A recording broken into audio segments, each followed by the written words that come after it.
비판을 받지 아니하려거든 비판하지 말라. 너희가 비판하는 그 비판으로 너희가 비판을 받을 것이요 너희가 헤아리는 그 헤아림으로 너희가 헤아림을 받을 것이니라. 어찌하여 형제의 눈 속에 있는 티는 보고 내 눈 속에 있는 들보는 깨닫지 못하느냐. 보라, 내 눈 속에 들보가 있는데 어찌하여 형제에게 말하기를 나로 내 눈 속에 있는 티를 빼게 하라 하겠느냐. 외식하는 자여, 먼저 내 눈 속에서 들보를 빼어라. 그 후에야 밝히 보고 형제의 눈 속에서 티를 빼리라. 아멘. 오늘은 오후 시간에 마태라고 하는 제목으로 말씀을 나누려고 그래요. 오전에는 이사야, 오후에는 마태. 목사님 어떻게 사람 이름으로만 쭉 이렇게 설교를 해갑니까? 어떻게 하다 보니까 그리 됐어요. 근데 마태는 원래는 세리였어요. 원래는 돈밖에 모르는 사람이었어요. 그랬던 마태가 예수님을 만났어요. 그리고 이제는 그가 완전히 가치관이 바뀌었어요. 그래서 마태를 가만히 바라보면 그 예수를 알기 이전과 예수를 안 이후로 확 바뀐 인물 중에 한 사람이 마태입니다. 마태의 직업이 뭐라고요? 세리. 그 사람의 이름은 원래는 레위라고 돼요. 알페오의 아들 마태 혹은 레위 이렇게 불렸어요. 레위라고 할 때는 여러분 가만히 어떤 느낌이 듭니까? 무슨 족속 같아요? 그러니까 그 이름은 그냥 따오는 게 아니고 자기 집안에 흐르는 그 이름의 공유점을 따라서 흘러가거든요. 아마 이 집안이 꽤 괜찮은 집안이었을 것이다. 그러지 않아도 마태의 집안을 알아보니까 굉장히 국가에 헌신하려고 하는 애국적인 그런 마음을 가진 부모님, 그 슬하에서 태어난 아들이 마태예요. 근데 그 부모는 그렇게 애국적인 마음을 갖고 민족을 사랑하는데 이 마태는요 삐딱선을 탄 거예요. 우리 아버지 어머니가 저렇게 해서 도대체 우리에게 무슨 복을 줬냐, 저렇게 해갖고 뭐 잘된 게 있느냐, 그래갖고 우리가 이렇게 가난하게 사는데 이렇게 가난하게 살다 보니 고생이 보통이 많은 게 아니다. 그냥 뭐니 해도 돈이 최고다. 그래가지고 시험을 봐갖고 세리고사에 합격을 해가지고 세리가 된 거예요. 이 사람이 가버나움 지역에서 세리 생활을 했다는 것은 그 당시에 거의 수도나 다름없는, 물론 예루살렘이 수도이지만 정치적으로는 가버나움하고 그리고 그쪽 지역이 로마의 행정구역으로 가장 큰 도시였거든요. 그래서 그 가버나움에서 세리를 했다는 것은 오늘날로 말하면 국세청에서 근무하고 있는 세무공무원이었다고요. 세무공무원이면 그냥 숫자만 잘해서 되는 게 아니고 각종 인종이 다양하게 들어오는 사람들하고 이 교류가 되고 그들에게 말을 해서 세금을 계산해야 되니까 언어력이 탁월한 거예요.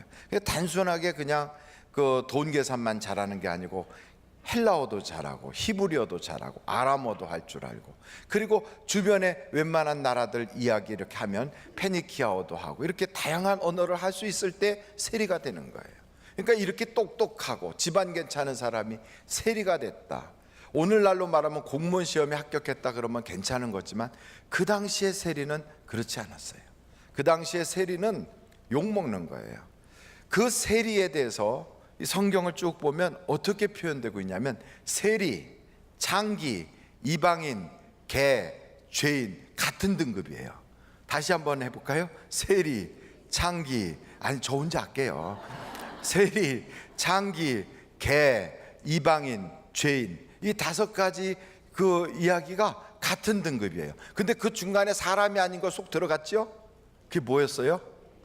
개. 그러니까 여러분 보세요. 세리, 창기, 개, 이방인, 죄인, 그 4종류의 사람과 개를 거기다 같이 집어넣어서 개라고 이렇게 불렀어요. 그러니까 아주 심하게 그렇게 모욕적인 언사를 이렇게 당연하게 하는 그 대상이 세리였어요.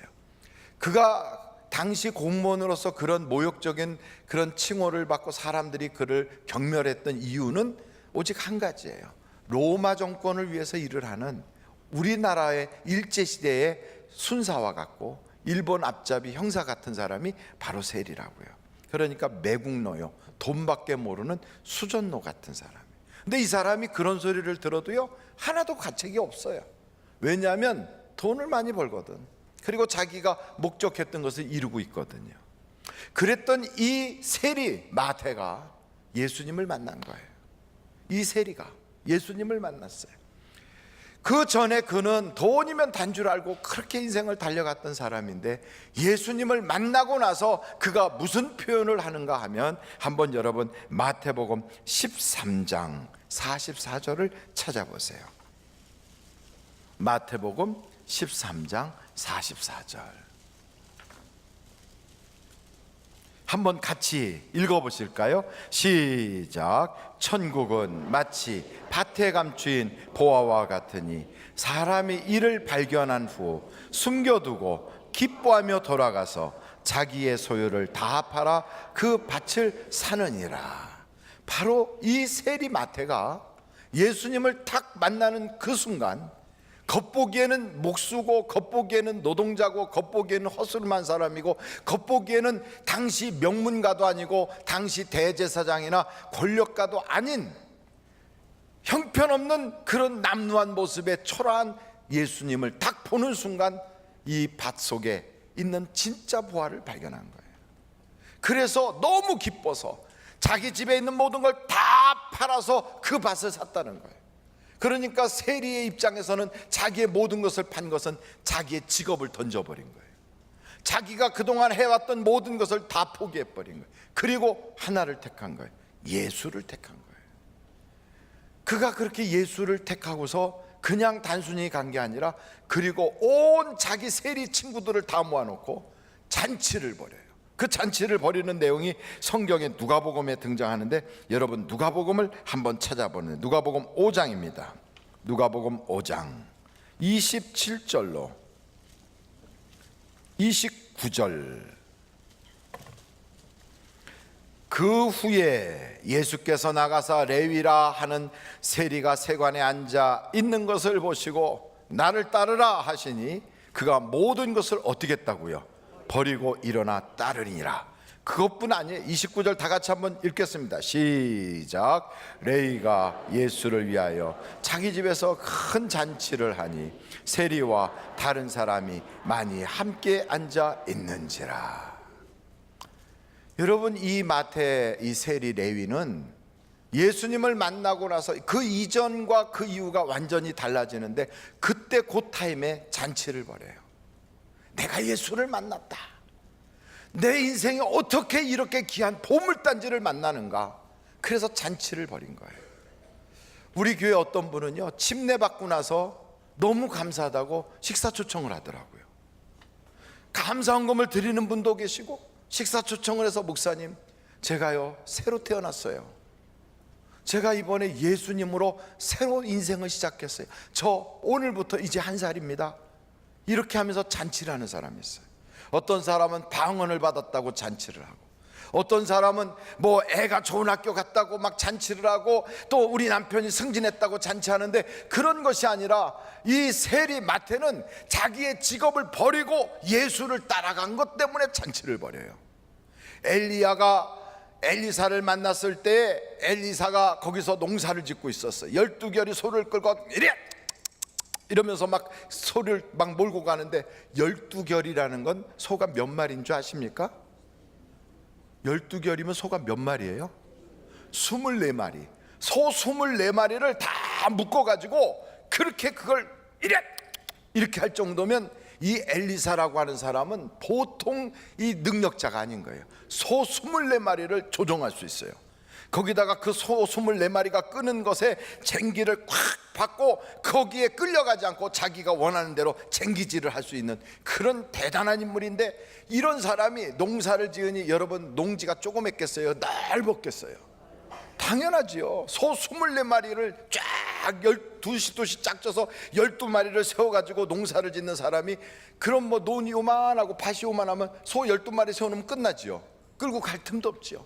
엄청 큰 농지니까 쫙 가서 돌아서 또 끌고 오고, 이렇게 농사를 농부로 이렇게 농사를 짓던 사람인데, 엘리야를 만나는 순간 엘리야가 겉옷을 그에게 확 던지니까 그걸 딱 뒤집어 썼을 때, 하나님이 나를 선지자로 부르는구나, 하나님이 나를 당신의 종으로 부르는구나 깨닫자 그의 집에 있는 그 농기구를 다 부숴버리고 12결의 소를 잡아서 하나님께 영광을 돌리고 동네 잔치를 벌여요.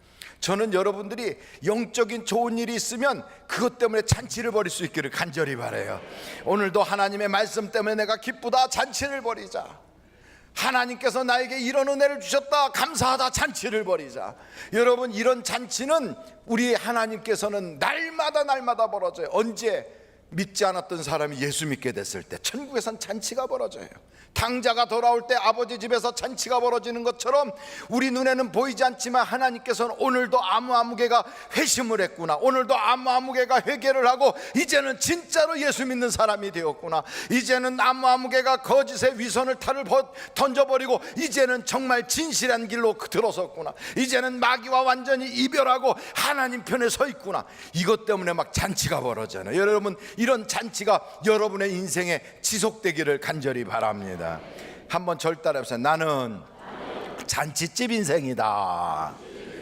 한번 옆에 분한테 당신을 보니 잔치집 인생 같아요. 시작. 당신을 보니 잔치집 인생 같아요. 여러분, 예수님은 이 땅에 거하시는 동안에 3년 반 동안 공생애를 이렇게 쭉 지나가시는 동안 한 번도 장례식을 치른 적이 없어요. 남의 집 장례식에 갔다가 죽은 사람 살려버리는 바람에 장례식이 잔치집으로 바뀌었어요. 야이로의 집에 그 회당장 야이로의 딸이 죽었다고 거기서 다 장례식이 시작돼서 어이고 이제 가면 언제 오나 땡땡땡땡 풍망산이 이러면서 그냥 그저 장례식이 이제 시작돼 갖고 헌화하는 사람들이 어이고 이렇게 막 운단 말이에요. 근데 예수님이 거길 가셨어요. 베드로, 요한, 야고보를 데리고 딱 들어가면서 그 야이로의 그 부모원, 그 야이로의 야이로와 그 딸의 어머니한테 울지 마라, 두려워하지 마라, 믿기만 하라. 그리고서 그 딸을 어디다 뒀냐? 방에 있어요. 그 가니까 애가 죽어 있죠. 조용히 해라, 애가 죽은 것이 아니라 자느니라. 그래서 사람들이 밖에서 웃기고 있어. 우리가 죽은 것도 모를까봐 이러고 있는데 우리 주님이 딱 가서 소녀의 손을 딱 잡고 달리다 꿈, 소녀야 일어나라. 벌떡 일어나 버렸어요. 여러분, 잔치집이 갑자기 그 초상집이 잔치집이 된 거예요. 잔치집이 초상집이 된 게 아니라 초상집이 잔치집이 된 거예요. 그 신부 신랑이 모여가지고 결혼식 한다고 띵까띵까 하다가 포도주 다 떨어져가지고 이제 울상이 돼가지고 있는 그런 집도, 잔치가 중단되게 생겼던 그 집도 예수님이 가시니까 잔치가 연속되고 전부 다 더 좋아지더라 이 말이에요. 여러분, 예수님과 함께하면 인생이 잔치집인 걸 믿으시기를 간절히 바랍니다. 내가 지금까지 남모르게 눈물을 흘리고 내 인생이 왜 이렇게 안 풀리는가, 나는 왜 이렇게 팔자가 드센가, 나는 왜 만나는 사람마다 내 가슴에 대못질을 하는가, 나는 왜 인생을 억울하게 사는가, 그래갖고 얼굴이 이렇게 억울하게 돼갖고 이러고 남들에게는 얼굴 인상이 딱 고정이 됐어. 그렇게 얼굴 주름살조차도 억울한 주름살이 억울 이렇게 아주 그냥 팔자주름 딱 해갖고 여기다 내 전자 그리면서 인생을 그렇게 살았던 사람도요, 예수를 딱 믿고 예수를 제대로 만나면 얼굴이 이게 딱 팔자가요 이렇게 올라가, 이렇게 딱 고래 팔자로 이렇게 올라가기 시작해. 왜? 웃어지니까, 자꾸 웃음이 나니까. 제가 사자도 있죠. 잘 안 풀리는 사자를 하나 봤어요. 안 풀리는 사자. 이런 말씀을 드려야 될지 모르겠는데, 요번에 가서 보니까 사자가 사냥을 하는데 딱 사자한테 걸렸어. 사자가 조쯤 떨어져 있어요. 조쯤 요만큼. 거기에 사자가 탁 엎드려 있어요. 여기에 요만한 돼지 2마리가 아주 토실토실 살이 쪄가지고 물을 먹고 있어요. 그 물을 먹고 있는 사자가 저 돼지가 저기 사자가 있는 줄도 모르고 물속에서 물장구도 치고 댕굴댕굴 둥글고 놀고 있어요. 사자가 군침을 꿀꺽 다 엎드려서 이러고 있어요. 근데 마침 저쪽에서 얼룩말대가 엄청 큰 얼룩말대가 쭉 밀고 와요. 그러면 이 물속에 들어가 있는 돼지가 얼룩말이 막 저기서 밀려오니까 거기로 못 가고 천상 어디로 뛰어가야 되냐면 사자가 있는 쪽으로 뛰어가게 돼 있어요. 그러니까 사자는 이제는 얼룩말을 잡아먹을까 돼지를 잡아먹을까 그래가지고 딱 지금 이제 군침을 꾹 해서 얼룩말이 맛있을까 돼지가 맛있을까 그래갖고 눈빛이 여기가 반짝반짝 이러고 있더라고요. 그래서 제가 이렇게 쳐다봤어. 같이 신목사도 쳐다보고 갔던 사람들이 다 쳐다보고 있었어요. 근데 글쎄 그 돼지가 이렇게 놀다가 얼룩말들이 오는데 거기로 깡총깡총 뛰어 올라가요.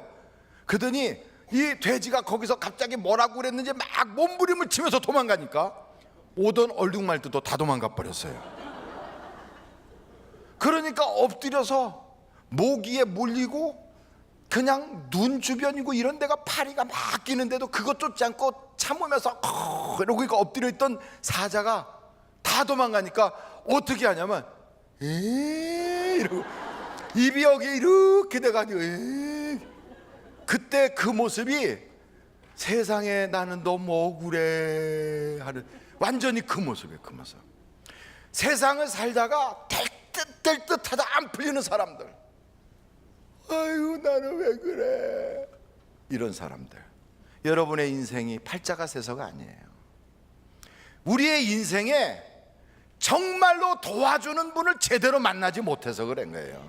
나의 인생을 진정으로 도와줄 수 있는 사람은 이 세상에 없어요. 결정적으로 어려울 때는 사람이 도와주질 않아요. 내가 정말 힘들 때 너무너무 일이 어렵다 그러면 돕던 사람도 다 외면해요. 그때는요 배우자도 소용없어요. 친척도 소용없어요. 부모도 소용없어요. 그 누구도 나의 편이 되어주질 않아요. 나를 진정으로 도와줄 수 있는 분은 전능하신 분밖에 없어요.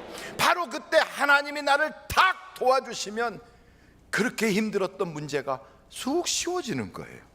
안 될 것 같고 막 고민에 그렇게 겹겹이 고민으로 인생을 살던 사람이 뭐야 지나고 보니까 다 돼 있네 이렇게 되는 거예요. 어떤 사람은 될 것처럼 까슬아슬해서 막 쪼이고 갔다가 될 건 줄 알고 다 갔다가 안 되고 무너지고 막 그래서 인생 한숨 쉬고 가슴 아프다 그러고 사람들한테 만날 때는 항상 거짓말쟁이처럼 된다며 아유 그때 그거 이루어질 거라며 사람들 앞에는 왠지 모르게 자꾸만 허풍성같이 그러고 다니고 자꾸만 신용 잃어버리고 자기는 고립되고 이랬던 사람이 예수가 나의 인생을 제대로 돕기 시작하고 그분과의 만남이 제대로만 이루어지면 잔치집 인생으로 달라지는 거예요.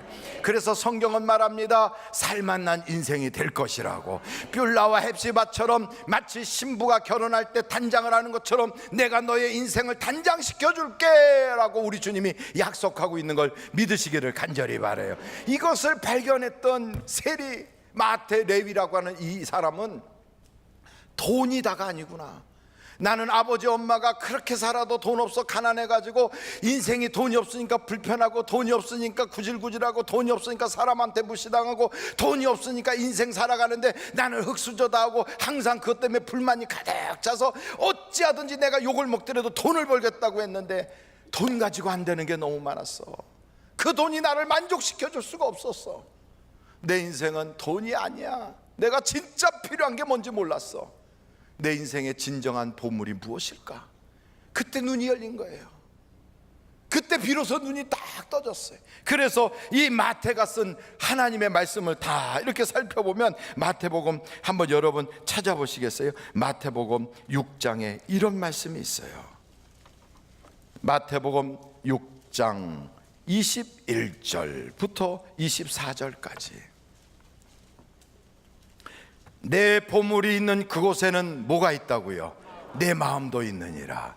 눈은 몸이 등불이니 그러므로 내 눈이 성하면 온몸이 밝을 것이요 눈이 나쁘면 온몸이 어두울 것이니 그러므로 내게 있는 빛이 어두우면 그 어둠이 얼마나 더하겠느냐. 전에는 눈이 나빴어. 그래서 진짜 보물이 뭔지 모르고 돈이 보물인 줄 알고 돈 따라다녔어요. 그랬더니 사람이 냉정해지고, 그랬더니 사람이 못된 사람이란 소리 듣고, 그랬더니 자기는 고독해지고 사람들과의 모든 관계가 다 끊어졌어요. 그랬던 자기의 인생에서 이제 보물을 발견한 거예요. 한 사람이 두 주인을 섬기지 못할 것이니 혹 이를 미워하고 저를 사랑하거나 혹 이를 중히 여기고 저를 경히 여김이라. 너희가 하나님과 재물을 겸하여 섬기지 못하느니라. 발견한 거예요. 내가 돈이 내 것인 줄 알고 내가 돈을 지배하는 줄 알았더니 안 그렇더구만. 내가 돈을 가지면 돈을 가지고 내가 마음껏 쓸 줄 알았는데 그게 아니라 돈이 나를 지배하고 내가 돈을 섬기게 되더라고. 참 이상한 건요, 사람이 주머니에 5만 원, 6만 원 있을 때는 그걸 모르고 있다가 한 50만 원 이렇게 들어오면요, 그때 눈이 갑자기 번쩍 떠져. 돈 조금만 더 있으면 100만 원 되는데, 이렇게 돼요. 근데 한 3, 4만 원 있을 때는 커피라도 한번 사 먹을까 이렇게 되는데, 돈이 많아지면 마음대로 쓰질 못해. 조금만 더 모으면 더 커질 수 있는데. 그래서 욕심이 생겨요. 돈이 없을 때 없던 욕심이 돈이 생기면서 욕심이 들어와요. 그리고 돈이 나를 그때부터 딱 끌고 가기 시작해요. 사람이 그래요. 없는 사람보다 있는 사람이 더하네 하는 이유는 거기에 있어요. 돈이 생기면서 남을 돈 가지고도 조종하지만 그 돈을 통하여 내가 조종을 당해요. 돈은 자꾸 섬기게 해요, 사람을. 그런데 이 돈과 하나님을 겸하여 섬길 수가 없거든. 이런 사실을 알았던 이 레위 마태가 사람들 앞에서 하나님도 버리고 민족도 버리고 다 버리고 돈 하고 살 때는 진정한 행복이 없었는데, 그걸 다 내려놓고 하나님을 제대로 딱 만나고 나니까 인생이 달라지더라, 이 말이에요. 달라지더라. 저는 사랑하는 성도 여러분들이 예수님을 제대로 만날 수 있기를 간절히 바랍니다. 성경에 한번 여러분 찾아보시면 디모데전서 한번 6장을 찾아보세요. 9절입니다. 디모데전서 6장 9절로 10절 말씀 같이 한번 읽겠습니다. 시작. 부하려 하는 자들은 시험과 올무와 여러 가지 어리석고 해로운 욕심에 떨어지나니 곧 사람으로 파멸과 멸망에 빠지게 하는 것이라. 돈을 사랑함이 일만하게 뿌리가 되나니 이것을 탐내는 자들은 미혹을 받아 믿음에서 떠나 많은 근심으로써 자기를 찔렀도다. 돈 사랑하는 거, 돈 싫어하는 사람은 거의 없어요. 돈 싫어하는 사람 한번 손 들어 보세요. 저도 손을 안 들고 있잖아요, 이렇게. 저는 돈 싫어하는 사람 있으면 여기다 다 놓고 가라고 그러려고 그랬는데 돈 싫어하는 사람은 없어요. 그런데 여러분, 그 돈이 우리의 사랑의 대상이 아니에요. 우리가 사랑할 것은 사람을 사랑하고 교회를 사랑하고 하나님을 사랑해야지, 돈은 이런 사랑을 위한 수단이 돼야 되는 거예요. 그런데 그걸 모르고 이 돈이 목적이 되고 돈이 내 인생의 모든 꿈이 되고 이 돈이 막 이렇게 되면 그건 일만하게 뿌리가 돼요. 그래서 그게 자기를 찌르는 거예요. 세리 이 마태가 그렇게 살았거든요. 돈이면 다 되는 줄 알았어요. 돈이면 다 된다고 교회 다니면서도 그런 얘기하는 분들이 얼마나 많은지. 그래서 하나님한테도요, 하나님 예수 믿을래도 돈 있어야 되겠어요. 돈이면 다 된대요. 어떻게 그게 말이나 돼요? 하나님께서 그러니까 얼마나 답답해 하시겠어요. 여러분, 오늘부터 여러분의 인생의 최고로 귀한 분이 예수님이 되시기를 간절히 바랍니다. 예수 믿는 것은 어느 면에서 보면 별것 없는 것 같고, 예수 믿는 것은 어느 면에서 보면 돈 생기는 거하고 관계가 없는 것 같고, 예수 믿는 것은 어느 면에서 보면 내 인생의 행복하고는 관계가 없는 것 같고, 내 자녀가 잘 되고 내 남편이 승진하고 내가 사업이 잘 되고 내 인생이 쭉 건강해지고 행복한 것하고는 아무런 관계가 없는 것 같이 느껴져도요, 그렇지 않아요. 예수가 내 인생의 매스터키라고요. 예수님이 오시면 그때부터 내 인생은 풀려지기 시작하는 거예요. 그 예수님을 옆에 두고 그 예수님하고 같이 대화하면서도 그 예수님의 은혜와 능력을 누리지 못하는 것은 너무너무 바보예요. 너무너무 그것은 인생을 헛사는 거예요. 한번 여러분 보세요. 아버지가 엄청난 부자인데 그 자녀가 그 아버지의 분을 하나도 쓰지 못하고 혼자서 고생하면서 지지리궁상을 떨고 있으면 그거 같이 답답할 수가 없잖아요. 그것하고는 비교할 수 없어요. 천하의 주인이시고 모든 것의 창조주이신 하나님이신 그 예수님이 우리 옆에 계시는데 그분 놔두고 그냥 다른 데 보면서 나는 돈이 없어, 나는 능력이 없어, 나는 머리가 안 좋아, 나는 팔자가 나빠, 나는 사람 잘못 만났어 이러고 있으면 하나님이 내가 있지 않냐, 나 좀 봐라. 그러면 아이고 얘 잠깐만 기다려봐요, 아이고 나는 돈이 없어, 또다시 시작하고. 이렇게 인생 살면 얼마나 답답해. 그 보물덩어리인 예수님을 내가 딱 만나가지고 내 인생의 진정한 잔치는 오늘부터 시작이다. 그리고 그 주님을 통하여 기도하면 응답받고 믿으면 역사가 나타나고 예수의 이름으로 선포하면 귀신들이 떠나가고 예수를 믿는 자에게는 항상 잔치가 시작되는 놀라운 은혜의 주인공이 된다면 얼마나 인생이 행복해지겠어요. 그러니까 여러분, 이런 축복의 인생을 살라고 우리 주님이 부르잖아요. 어떤 그 아프리카 지역을 보면 너무 좋아요. 아보가도라고 하는 과일이 우리나라에도 수입돼서 들어오는데 그 아보가도 과일을 먹고 그 씨를 그냥 아무 데나 던져놓으면 거기 아보가도가 또 생긴대요. 땅이 얼마나 좋으면. 그런데 그 땅을 파면 또 기름이 나온대네. 그러면요, 땅 위에도 좋고 땅 밑에도 좋고, 그렇게 좋은 땅에 그냥 기름도 나오고 거기에 가스도 나오고 그냥 오만 지하자원이 다 있고 농사가 너무너무 잘 되고, 이렇게 좋은 땅을 딱 가지고요 지하자원이 탁 터지니까 뭐가 생겼냐면 전쟁이 나는 거예요. 전쟁이 나는 거예요. 그러고 나서 그냥 막 엄청나게 서로 죽이고 막 난리가 나요. 그리고 내 편이 안 되는 사람은 손모가지를 잘라버리고 막, 이렇게 참혹한 지옥이 따로 없어요.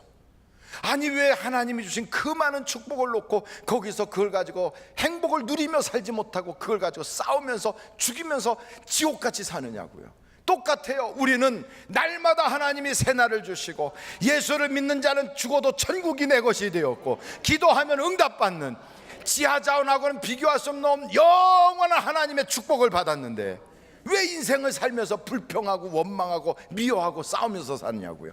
왜 하나님의 축복의 터전에 앉아서 저주하며 그렇게 사느냐고요. 우리는 그렇게 살 수 없어요.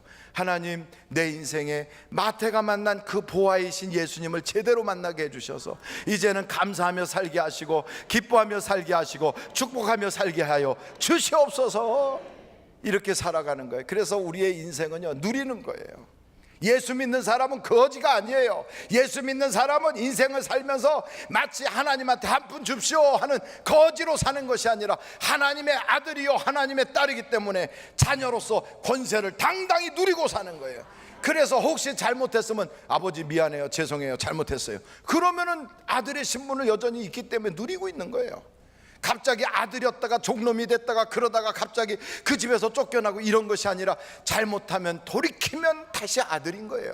그래서 여러분, 죄를 졌을지라도 주님 앞에 돌아와서 회개만 하면 하나님이 자녀의 권세를 회복시켜 주는 걸 믿으시기를 바라는 거예요. 그래서 누리라고요. 누려요. 어떻게 누립니까? 하나님이 주신 걸 감사함으로 받으면 내 것이 되는 거예요. 하나님 감사합니다, 오늘도 한날이 복될 줄로 믿습니다. 그래서 믿음이 이런 믿음이 있어요. 선포하는 대로 되는 믿음, 생각하는 대로 되는 믿음, 기도하는 대로 되는 믿음, 믿는 대로 되는 믿음. 그래서 여러분, 이런 믿음을 가지고 인생을 누리는 거예요. 생각만 해도 역사가 나타난다니까요. 말하는 대로 역사가 나타난다니까요. 기도하는 대로 역사가 나타나요. 믿는 대로 되는 거예요. 이런 하나님의 약속이 성경책 속에 꽉 차 있는데 이런 성경을 끼고 다니면서 그러면서 인생을 초상집같이 살아. 어떻게 하는 거예요? 이거는 보화덩어리를 여기다가 이렇게 들고 다니면서 성경에 나오는 약속만 해도 수백 가지 수천 가지인데 이걸 그냥 적어놓은 종이 쪼가리인 줄 알고 이렇게 끼고 다니면서 인생을 그냥 고달프게 살아요. 그러면서 부르는 노래를 다 보면 이래요. 멀리 멀리 갔더니 처량하고 고라여. 왜 그렇게 삽니까? 왜? 나의 갈 길 다가도록 예수인 아싸 이러면서 살아야지. 할렐루야. 왜요? 우리의 인생은 잔치집이니까. 여기 다 있잖아요, 성경에. 헌법은 바뀌어요. 나라의 법률은 시대가 달라지면 바뀌어요. 다 바뀌어도 성경은 안 바뀌어요. 왜냐하면 하나님이 보장하고 있으니까. 그 속에 약속되어 있어요. 믿는 대로 해줄게, 바라는 대로 해줄게, 기도하는 대로 해줄게, 선포하는 대로 해줄게. 성경이 다 나와 있어요. 내 말한 대로 내가 갚아주리라. 믿음은 바라는 것들의 실상이다. 내가 무엇이든지 구하면 내가 이루리라. 우리 주님이 그러잖아요. 생각만 해도 역사를 해준다고. 그러니 여러분, 이제부터 누리며 살기를 간절히 바래요. 그러니까 이런 놀라운 보화 덩어리를 만나니까 내 인생의 잔치가 시작됐구나. 큰 잔치하는 거. 세상 잔치는 한 번으로 끝나지만 영혼의 잔치는 연속되고 있어요. 천국까지 가는 거예요. 계속 가는 거예요. 그래서 우리의 잔치를 위해서 천사들이 동원되고 있다고요.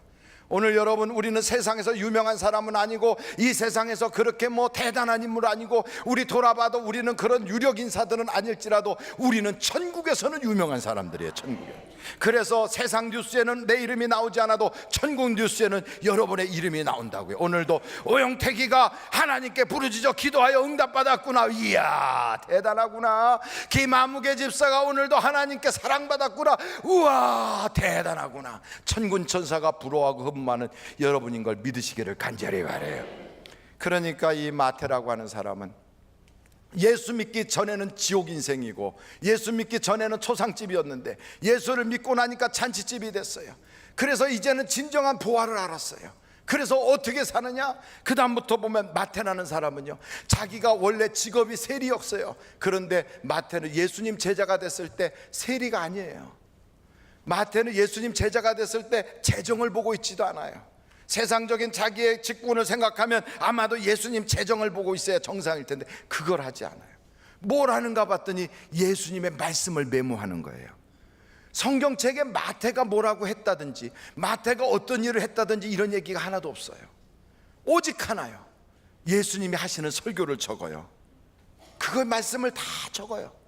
그래 놓고서는 마태복음에 산상수훈으로 예수님의 그 주옥 같은 설교를, 당신은 녹음기가 없어요, 당신은 캠코더도 없어요, 당신은 어떤 것들을 가지고 예수님의 그 실제적인 말씀을 우리에게 전해줄 수가 없어요. 그런데 이 마태가 앉아가지고 그걸 적는 거예요. 그래가지고 성령님의 감동 감화가 부어져가지고 인간이 미처 생각하지 못했던 데까지 하나님께서 마태의 손과 마태의 기억력을 움직이시고 생각나게 하셔서 오늘 생생한 말씀을 우리에게 주고 있다, 이 말이에요. 주고 있어요.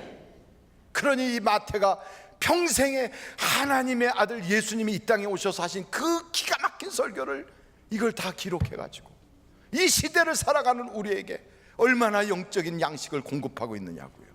그러면서도 마태는요, 웬만한 사람 같으면 자기의 과거의 허물이라든지 옛날에 자기의 그 부족한 모습이라든지 남들에게 공개하기 싫은 그 창피한 모습 같은 거는 싹 지우고 싶을 텐데, 이 마태 세리, 이 레위라고 하는 사람은 성경책을 딱 보면요, 자기를 항상 뭐라고 소개하냐면 세리 마태 이렇게 표현하고 있어요. 그래서 여러분, 성경을 보면요, 예수님의 제자들의 명단이 쭉 나오는데 거기에 보니까 이렇게 표현되고 있어요. 한번 여러분 거기를 좀 찾아보실까요? 마태복음 10장이에요. 마태복음 10장 2절로 3절. 12사도의 이름은 이러하니라. 베드로라 하는 시몬을 비롯하여 그의 형제 안드레와 세베대의 아들 야고보와 그의 형제 요한, 빌립과 바돌로메와 도마와, 그 다음에 뭐라고 써요? 이걸 누가 기록했어요? 마태가. 마태복음을 마태가 쓸 때 자기를 뭐라고 표현하냐면 세리마태라고 그래요. 세리마태. 우리 같으면요, 세리라는 자를 쫙 빼버리고 변했으니까, 이제는 달라졌으니까, 옛사람이 아니니까, 그래갖고 여기다가 마태, 그리고 자기 이름을 맨 꽁지로 쓸지라도 하나님의 은혜 받은 마태 이렇게 쓰든지, 보화를 발견한 마태 이렇게 쓸 텐데 그러지 않아요. 자기의 옛 모습에 대해서 잊지 않는 거예요. 너는 원래 죄인이었어. 너는 원래 그런 사람이었어. 그런데 하나님의 은혜로 이렇게 된 거야. 개구리가 됐다고 올챙이 쪽을 잊어버리지 않고, 그 과거에 나는 이런 사람인데 이제 은혜 받았다고, 이거를 마태는요 숨기지 않는 거예요. 여러분, 세상에 살면서 자기의 과거의 아픔과 자기의 허물과 자기의 부끄러움을 늘 감추고 사는 사람은 아직 치료받지 못한 사람이에요. 그 상처를 아직 벗어나지 못한 사람이에요. 그런 사람은, 자기의 부모로부터 받은 상처가 있는 사람은 부모 이야기를 하지 않아요. 자기가 세상을 살면서 잘못된 인생을 살아왔던 사람이 혹시 아직도 거길 못 벗어났다면 자기의 얘기를 될 수 있으면 안 하려고 그래요. 그래서 사람들 앞에 자기를 감춰요. 그리고 그 자기의 모습이 드러나는 게 싫어서 교제를 안 하려고 거리를 둬요. 그리고 자꾸 자기를 숨겨요. 이게 보통 사람의 모습이에요. 그런 사람은 아직 치료받지 못한 사람이에요. 진정으로 치료된 사람은 어떤 사람이냐? 자기의 약함을 자랑할 수 있는 사람이에요. 나는 원래 이런 사람이었어요. 그런데 하나님의 은혜로 내가 이렇게 변했어요.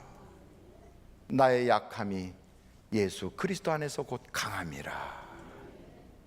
나의 부모님은 이런 분이셨어요. 나는 옛날에 이런 자였어요.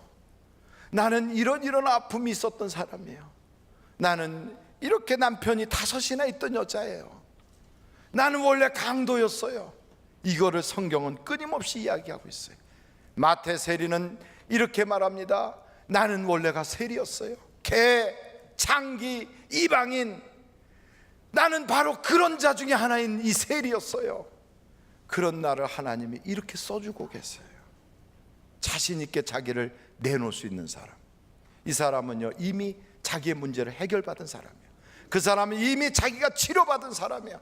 이 사람은 누가 뭐라고 그래도 그래, 나는 세리였어. 그런 정말 지독하게 잘못된 길을 걸어갔던 나를 하나님의 그 크신 사랑으로 오늘 내가 이렇게 변했어. 이건 내가 잘나서가 아니고 하나님의 은혜야, 은혜. 이렇게 말할 수 있는 사람. 여러분, 죄 없는 사람 없어요. 허물 없는 사람 없어요. 부족함 없는 사람 없어요. 포장하지 마세요. 감추려고 하지 마세요. 하나님 앞에 다 드러내세요. 나는 이런 사람이라고. 근데 하나님은요, 포장된 나를 받아주는 게 아니고, 내가 괜찮은 사람인 척하는 그 사람을 받아주는 게 아니고, 세상의 명예와 세상의 권세와 세상에 잘 나가는 그런 나로 이렇게 모양을 만들어서 하나님께 명함 딱 내놓을 때 하나님이 받아주시는 게 아니라, 내 모습 있는 그대로 주님께 나갈 때 받아주는 거예요. 내 모습 이대로 날 받으옵소서. 그래요. 날 위하여 십자가 지신 그 주님이 나보고 있는 대로 오래요. 내 모습 그대로 오래요. 뭔가 좀 고치고 오려고 하지 말고 그 죄에 있는 모습으로 그냥 오래요. 연약하지만 그대로 오래요. 우리 주님이 어떤 문제가 있어도, 어떤 연약함이 있어도, 어떤 결함이 있어도 우리 주님은 창조자예요. 창조자. 진흙으로 토기를 만든 토기장인처럼 진흙인 우리를 오늘도 주님 손에 가면 다시 빚을 수가 있어요. 다시 못할 주님이 아니에요. 세상의 토기장에는 실수한 거 있으면 깨트려 버리지만 우리 주님은 상한 갈 때도 꺾지 않아요. 우리 주님은 꺼져가는 등불도 끄지 않아요. 왜요? 세상은 그걸 고칠 능력이 없어서 버리지만 우리 주님은 다 고쳐 쓰실 수 있어요. 완벽하게 바꿔놓을 수 있어요. 이전 것은 지나갔으니 보라, 새 것이 되었도다. 새 것이라는 것은 새로운 피조물이에요. 지렁이가 독수리 되는 거예요. 토끼가 사자가 되는 거예요. 인생의 실패자가 이제는 천사보다 더 존귀한 하나님의 아들이 되는 거예요. 죄인 괴수가 이제는 하나님과 함께하는 주님의 형상을 닮은 자로 바뀌는 거예요. 여러분이 있는 그 모습 그대로 주님께 내놓으세요. 오늘 이 오후 시간에도 하나님은 어김없이 나에게 치료자로 오시고 나를 만드시는 창조주로, 토기장이로, 오늘 여러분을 빚어주실 걸 믿습니다. 하나님, 오늘 나를 빚어주세요. 한번 하나님께 우리 기도합시다. 예수님, 예수님, 내가 주님 앞에 오늘 이 시간에 왔어요. 나를 이 시간에 감화하시고 나를 회개케 하여 주시고 나의 모든 마음에 하나님의 능력으로 변화시켜 주세요. 이러면서 한번 우리 다 같이 예수님 부르면서 통성으로 기도합니다.